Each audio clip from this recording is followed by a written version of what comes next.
lecture, we will be looking at listening skills. So we're going to look at how we can actually try to listen to staff. Some of the ways that we'll try to mitigate what the teacher needs and the ways that you can listen to them. And then also kind of listening as an agent of change, or listening, and there's a particular theory we'll look at about readiness for change.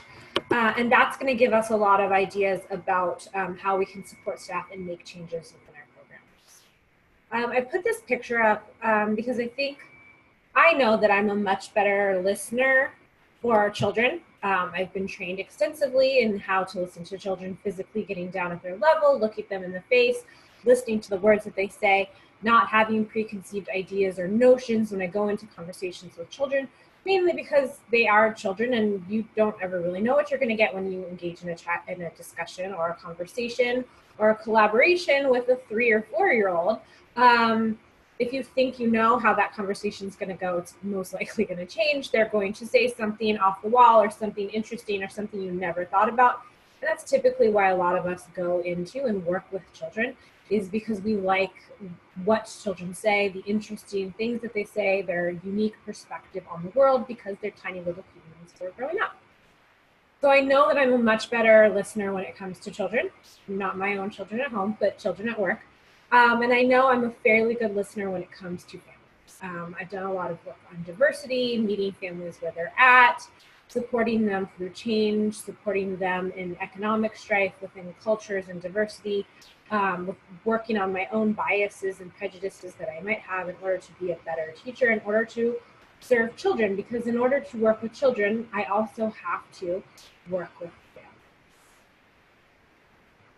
I think a lot of the work that I'm continuing to do with listening is what's around this class as well, which is listening to the staff, listening to your teachers, listening to the people that you work with children. I think my personality is definitely fairly active, gung-ho. Like, if you have a problem, I just want to solve it for you. I don't want you to have that problem anymore. I want you to come to work ready and happy to work with children. And that's not always what the staff needs. And sometimes I can't solve huge problems, institutional problems, school-wide problems. While I'm definitely always working on them, I can't solve everybody's life stressor. And I think I had to come to that awareness and understanding as well, and just work on the ways that I listen to people. Although I might not be able to solve your problem, maybe I can support you in making different changes.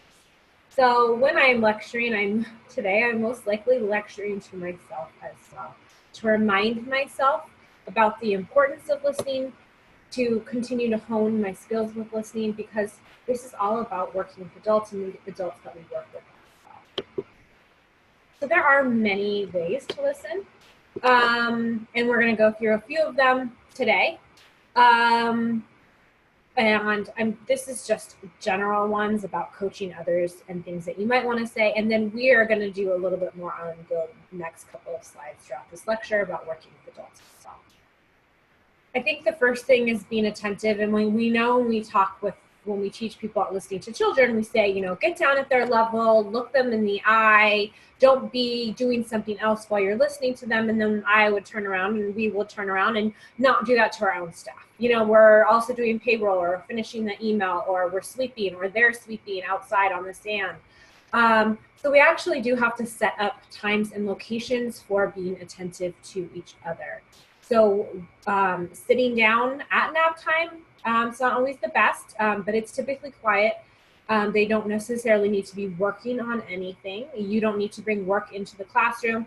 There are times when we can set it up so that we can actually listen and be attentive to somebody. Because when you are trying to answer an email and listen to somebody, if they are really having a concern and wanting to have a conversation, you really can't do two things when you are listening.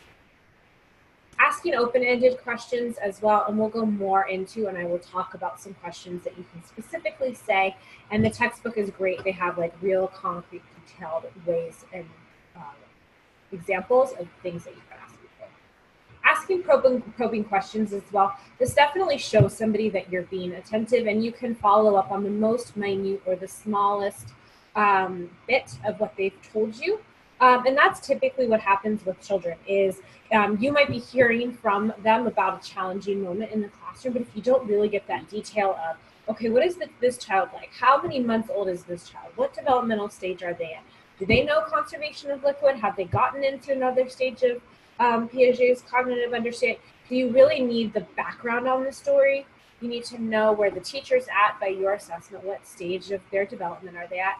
You need to probably observe in the classroom, and then you need to ask more questions as well, because you will most likely know a lot of the children and a lot of the families, but you also need to know a little bit more about that to kind of see how these experiences are. Get clarification as well when you're speaking with somebody. What I consider the block area might be really different from what you consider the block area. I'm coming from a very play-based program. So block areas are large, they're messy, they're loud, things are always crashing, there are wooden blocks, they have natural materials in them, like cut up pieces of wood. We also bring blocks outside, we bring them into the art area. We do a lot with blocks. My understanding of a block area might be really different from an understanding of a block area from where you're coming from an infant toddler program. Maybe blocks are foam. They are not wood. You've always had foam blocks. That's going to be, and I know it sounds silly, but it's going to be a totally different experience in the block area if you have a foam block versus a wood block. How they feel, how they act, what you can do with them is very, very different. So if they're talking about something relating to child development and you think this is subjective, the way that we're approaching this could be from two radically different ideas, request clarification. Understanding what they think about something in the classroom or the ways that they approach teaching could be really different, and you need to get clarification. It doesn't mean that you're leading them on or you're telling them what they're doing is wrong. It's just, what do you, when I say the word block center, explain to me, tell me, show me what that means, and I'm going to tell you what it means to me. Because once you can have that understanding, then listening is going to be a little bit easier. We'll talk about paraphrasing too, but a lot of times you'll listen to a lot. You might even need to be taking notes. I'm definitely, when I'm talking, if I've had a long day, and I'm sitting down with my husband after we've gotten the kids into bed, I have a glass of wine, sometimes I just need to unload about my day and the students and what was happening in committee meetings and things like that. And so I unload for maybe a couple of minutes, and he's quite good. He's a much better listener probably than I am about paraphrasing, like about what happened, why I seemed to be frustrated about something that happened, and then just kind of repeating it back to me. So not troubleshooting, not having a preconceived idea where the conversation is going, but you just seem like you're upset about this, or you had a fantastic day because your students did so great on this test and they really showed a deep understanding of some difficult child development concepts. Be attuned and reflect on your feelings. So I would change this, and I think you need to reflect and be in tune with your feelings. So if, especially as a mentor or as a coach, if somebody is bringing up something that you don't necessarily agree with, your role is to support them in their process and their stages and their understanding. So I've worked a lot with people who are Child Protective Services involved. And that's quite a difficult job. And I'm going to speak more towards parents. So these are parents who are Child Protective Services involved. So my job was a lot of parent education. I needed to be attuned to what their feelings were. So their feelings of love typically for their child, and then their lack of skills with being able to show love in appropriate ways. I also needed to reflect on my feelings, because in society we have a lot of ideas and strong feelings about people who are Child Protective Services involved. It typically means that there was some kind of abuse involved. That's hard, and that's really, really difficult. People who abuse their children, hit them, slap them, hurt them, yell at them, that's not something that we ever want to see. And typically we're in this job because we want to protect children. But at the same time, I also really believe in the primacy of a family and the bonds and attachment of a family. And if the family was willing to work with me, then I wanted to make sure that I was willing to work with them as well. So that meant that I needed to know that I was allowed to have strong feelings, that I was allowed to be upset that a child had been hurt. But I also needed to go beyond that feeling, not negate it or say that it doesn't exist, but understand that I was having this feeling, and that feeling is not going to support me, is not going to serve me when I'm working with the family. So I'm allowed to have my feelings and be upset with families, but I also need to get past it so that I can support the family and teach them the skills that they need to do. Because a lot of times people who have been identified as hitting or abusing their children need better skills so that they don't need to fall back on something they had typically been taught as a child. So we know there's a cycle of abuse, and that's typically how you were raised. So in order to stop that, you need to have really practiced skills so that you can stop abusing and hitting your children. So we needed to teach them that, but I needed to know where they were coming from, where they were starting off, and that sometimes could make me feel upset. So I needed to honor that I had that feeling and then move past it as well. Also, as a supervisor, people aren't going to do the right thing. They're not going to do the thing that you want them to in the moment, and that can make you frustrated and mad, especially if they did something and now you have a really angry parent in the classroom. So you're going to be mad. You just got yelled at because a teacher did something that she shouldn't have done in the classroom. So you need to honor that you have that feeling and you just got yelled at and you're really upset, and then you need to go and have a conversation where you actually listen to this teacher. So are there extenuating circumstances? Are there other things going on? So you don't just go down to the classroom, yell at the teacher because you got yelled at yourself by an angry parent. So instead, taking a deep breath, maybe even telling them, hey, we're going to have a conversation about this tomorrow because you know that you're too upset to talk about it today. Hey, in the moment, I've smoothed this over with the parent, but we need to have a conversation about why somebody got bit 7 times in the classroom. And then you can go down and you can listen to all of the reasons and all of the things that might be contributing to some significant issues within a classroom as well. All right. So these are some more specific ways that you can paraphrase, that you can summarize, and that you can just show a teacher that you're listening, and also specific skills that you can use so that you're not trying to, once again, troubleshoot or jump in, solve problems, or have kind of preconceived ideas about where conversations are going to go or try to lead them to a certain amount of knowledge. This is just listening for listening's sake. Page 61 in the textbook, and that's part of the reading this week, has some really fantastic ideas, and they go much more into detail. This is just kind of the basics. So paraphrasing once again, so I'm hearing that you're really feeling overwhelmed with the amount of children in the classroom, and you feel that you don't have enough support. Can you tell me more about that and what you feel that you need? So I've paraphrased what they needed, and then I've asked another question as well to probably get some more information and get some more background on the situation and what they feel support looks like as well. So a lot of these are going to blend into each other as well. Acknowledge. So after I've acknowledged my feelings, I also need to know that they have feelings. Everyone has feelings. So I can see you're feeling upset about this interaction that you just had with the family. Is that correct? So maybe they're not feeling upset. We teach teachers about children's faces, and maybe they're smiling, but don't, write down in an observation. It should be very objective. The child had a smile on their face. Same thing with this. While nonverbal communication is really important and we typically understand larger emotions, just repeating what you think they're feeling can also open up them to speak more. And we know this was with children, right? You can do this a lot. Oh, Johnny, you're feeling upset because somebody took your block. Can you tell me about it? And then they'll tell you why they're upset that somebody took their block in the classroom. We can do the same thing for teachers, so I can see that you're feeling upset. Or you seem to be really frustrated today. Can you tell me more about it? That might be a bridge for them to start to explore some of their feelings, because you need to be able to support and manage your feelings in classrooms. Not only are you working with adults who push your buttons, but children are expert button pushers. So if they know and they see that you're getting frustrated, they will continue to push your buttons. Clarify. Can you tell me more about what challenging behaviors means to you? Because I had talked about block areas previously in this lecture and how my idea of a block area might be really different than somebody else's.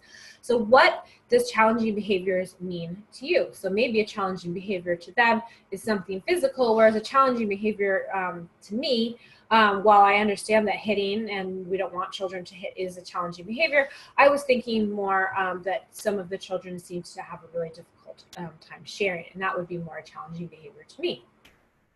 Encouraging, so if they're just talking, nodding, a lot of those nonverbal skills, yep, the eye contact if they want it, the listening, the shaking of your head, but also you can encourage them. That's really interesting. Could you tell me more about that? especially if they seem hesitant or they've just given you a little bit, there's a lot more going on. Encouraging them to continue to talk about it and talk out loud will support you as well. Affirmation, I'm listening and I'm definitely learning more about you, your classroom, and your ideas. Can you tell me more about?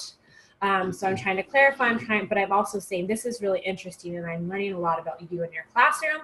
Can you tell me more? And I'm affirming them, and I'm affirming that I'm listening to them, and I'm affirming their ideas, their views, their thoughts, which for some people can really be a boost to their confidence as well. And then summarize. So if somebody likes to offload, like I do, give you a lot of like almost word vomit. Wow, you have a lot of ideas, and maybe you've even taken some notes on them as well. So you've written down all of their ideas because they're kind of all over the place and they're just kind of saying things. Wow, you've got a lot of ideas about the block area. Let's go over them. And then some of the notes that you had. This will help to organize and structure the teacher's own mind about these types of things and help them to be able to articulate their position. And then also it will help you to make sure that you heard them correctly as well, because not everybody doesn't think linear. So it's not point A, point B, point C, point D. A lot of times it might be more cyclical. You start here, you kind of meander around the main topic, and then you head back, and then you're back at the main topic, and then you might go back down, and then you might go off again. So some people think like that, and that is totally okay. They need to have the space, and you should listen to them. But for your own kind of clarification, if it seems to meander or it wasn't super structured when they were speaking, summarizing what they're saying can help them be able to articulate and you to understand what they were actually saying.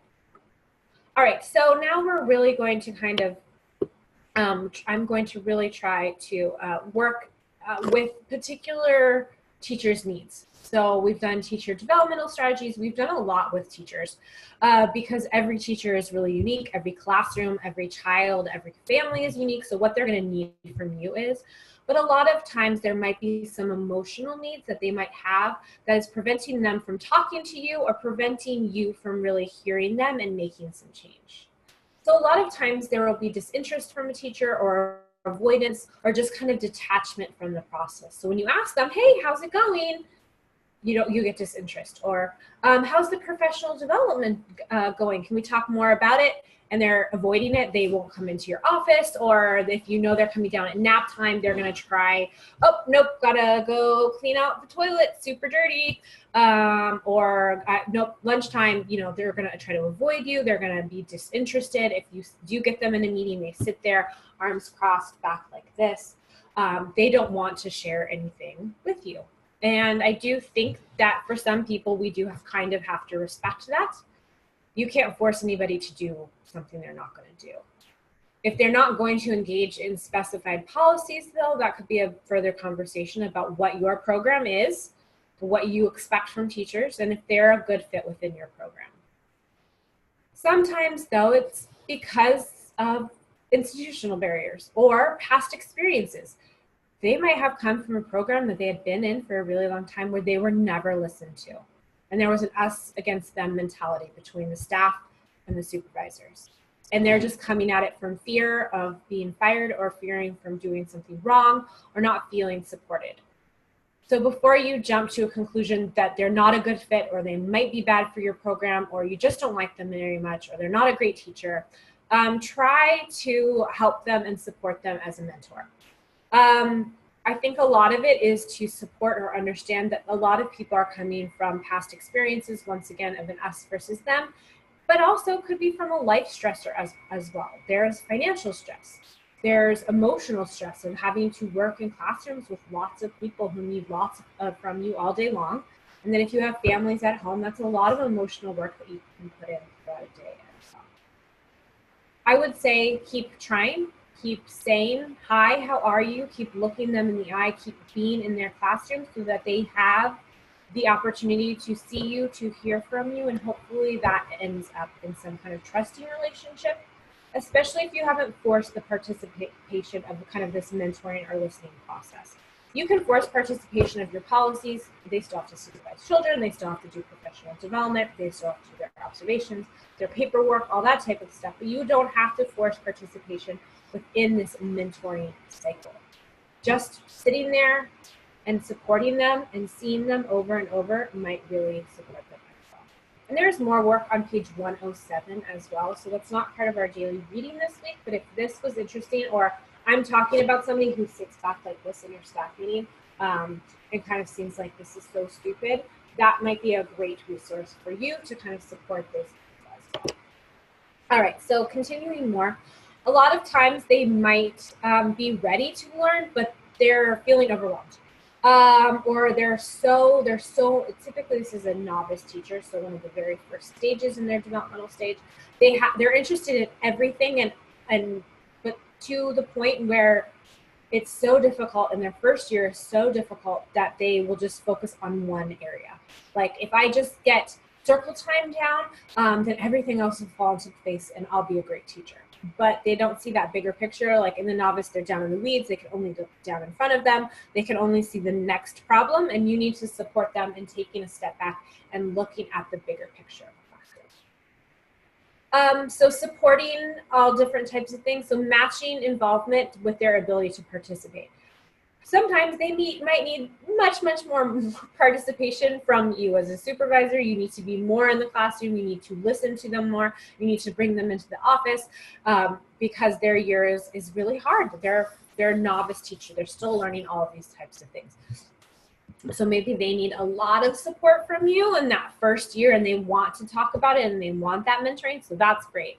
Then otherwise, for some people, it's ambivalence. Like, I know in my heart that I'm a mentor, or I'm a novice teacher, but I don't want to admit it. I'm like the duck. I want you to just think that everything is smooth and placid, and I'm just on this lake, like no big deal. But underneath, like my little legs are flopping so hard.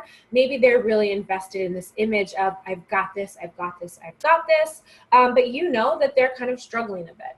The best thing, the thing that I've kind of seen is to find that thing that they love and to hone in on that. So if they love art, support their understanding of curriculum, lesson building, how to write a lesson building, how to see all the individual children, how to plan extra things so that your day goes smoothly by saying, I know that you love art, and I know, and I'm so supportive of that, and here are some great ways that we can bring art into your lesson planning. So they're learning lesson planning by being supported in their love of art or music or whatever it is that they seem to have a love of for in the classroom. And I really hope that they love blocks, or they love pretend, or they love sitting with children, or they love art, something like that. Teaching them more and supporting them in being a better, stronger teacher by teaching them the skills, but by meeting them with that passion that they have right now. Other ones is lack of confidence. So you just don't feel confident in who you are as a teacher. If you're unsure about participation, should I go to that meeting? I'm not sure that I should go to that workshop. You know, I'm probably not ready for it. Those teachers are much better than me.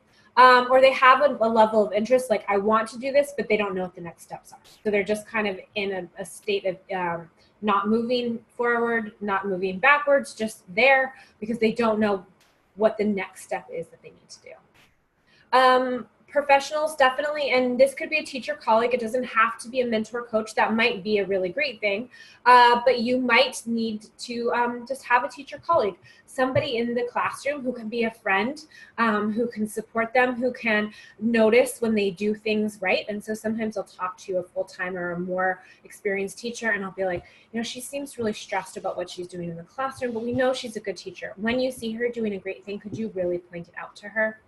And then me as a supervisor as well. So a lot of my observations, well, maybe it'll have something that they need to work on. A lot of it is you did this right, and then you did that right, and that was fantastic. And did you see how the children responded? So boosting their confidence so that they feel like I can go to that workshop. I'm a good teacher. They're not going to be so much better than me. I'm going to learn from them, but I earned my place in that workshop. Or yeah, I can take the next step. I do feel like I'm ready to learn more about Montessori methods, and I am going to take that next step, and I am going to read that book, or I read that book and I'm going to implement it in my classroom now. I read that book 6 months ago, but I didn't have the confidence, and now I did, and now I'm going to take that leap of faith and try a Montessori technique within my classroom. So noticing and commenting on their strengths can be really, really helpful as well, but also listening to where they feel that they are. So maybe you're seeing a lack of confidence. Confidence is huge. In what part do they not feel like they have confidence? Is it all of their teaching? Is it because of past experiences in different classrooms or different programs? Or one thing went really badly that one time and they've never wanted to do it again? Like one time they did an amazing art class, but then a parent came in and yelled because there was watercolor on the child's shirt and it wouldn't come out. And then since then, they've never wanted to do messy art again because they were afraid that they're going to get hit. Right? They're afraid that they're going to get yelled at by the teacher, by the parents. So what is it? What's that confidence? Hearing and listening. So when you notice and comment on their strengths, you can also say, I love how you did this in the classroom. Can you tell me more about how you had that idea?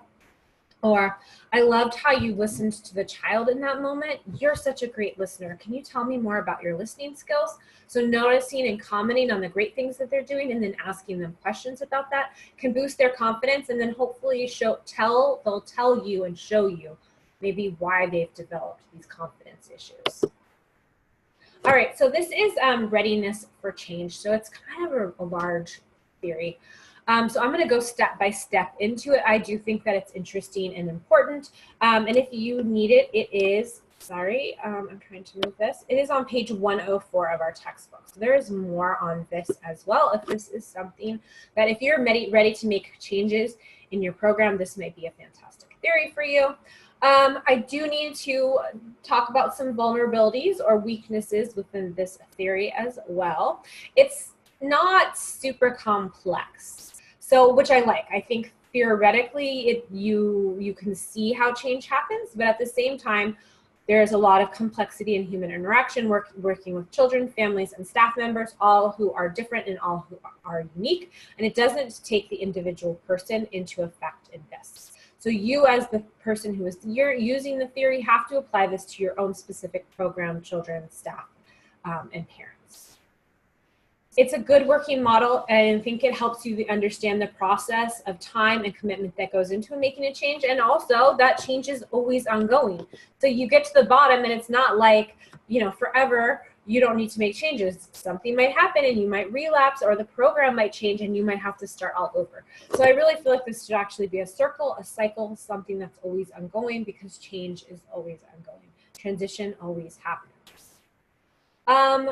Using the theory, I think that you as a human, you as a supervisor, you as a mentor coach, can account for a lot of the factors in it that it doesn't talk about. And that would be a teacher's financial stress. We are in a low paid profession. I don't full stop. And we're trying to change that, and minimum wage laws are changing. But really at the end of the day, there is going to be financial stress that your teachers are going to have, because this is a low wage field. What can we do to change that? And how can you just honor that their people might be having financial stress? It doesn't mean that they did something wrong. Typically, it's because it's really hard if you are making $14 an hour and you're a single mom to raise your family on that. We need to honor that there's financial stress. What's their academic background? How many child development classes have they had? Are they English as second language learners? And so writing letters and notes to parents might be difficult and take more time. The emotional labor that I talked about, that we are with little people, having to take care of them, hold them, hug them, love them all day long, and then turn around and give that to our families, can be very exhausting. We have a myriad of life responsibilities as well. We have our own families, we have our own passions, our own hobbies, our own TV shows we want to watch. There's a lot that goes into it. And then culture and background, how culture and who you are and how you were raised is also going to play into this as well. So as I talk through this a little bit, just keep in mind, you using this theory would have to support those types of factors and just the interactions with different personalities as well. So typically there's pre-contemplation, and this is just kind of generally you're not ready to make a change, or the person in the classroom is not ready to make a change, and that's where the listening comes in. So do they think that there's no problem? Is there a problem? They don't know what to do next. What's the current situation? What are the families that you're working with? How are the children interacting? So just kind of listening to the whole situation, because nothing's going to happen right now. And you're probably not going to get to the next stage, which is thinking about change, unless you listen to them and you know what the situation is, and also that you can remove some barriers as well. So you can support them in materials, you can support them in skill building, that type of stuff as well. But you won't know that in pre-contemplation until you listen to them. And the next one is thinking about change, but once again, you're a bit overwhelmed. So there might be obstacles, barriers, things in your program or things in your classroom, and so you need contemplation. So this is where you need to listen and learn about the barriers, their worries, understand more about their confidence level, why they're insecure. So this is based on a lot of listening as well, especially in the first part. Preparation is you are ready to change. You are going to make a change, but you're not ready to actually do the change. So it's funny. So action is right here. Action is the fourth one. This is when you actually do the thing. A lot of listening and preparation, listening and these two, and then preparation happens before you can actually do the thing.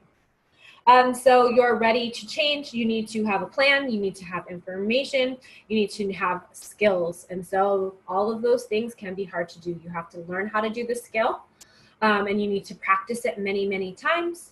You need to have a plan so that you can remove any barriers. People know what to do. It's seamless. There's a system. So when we talked about professional development, having systems so that it goes off without a hitch as well.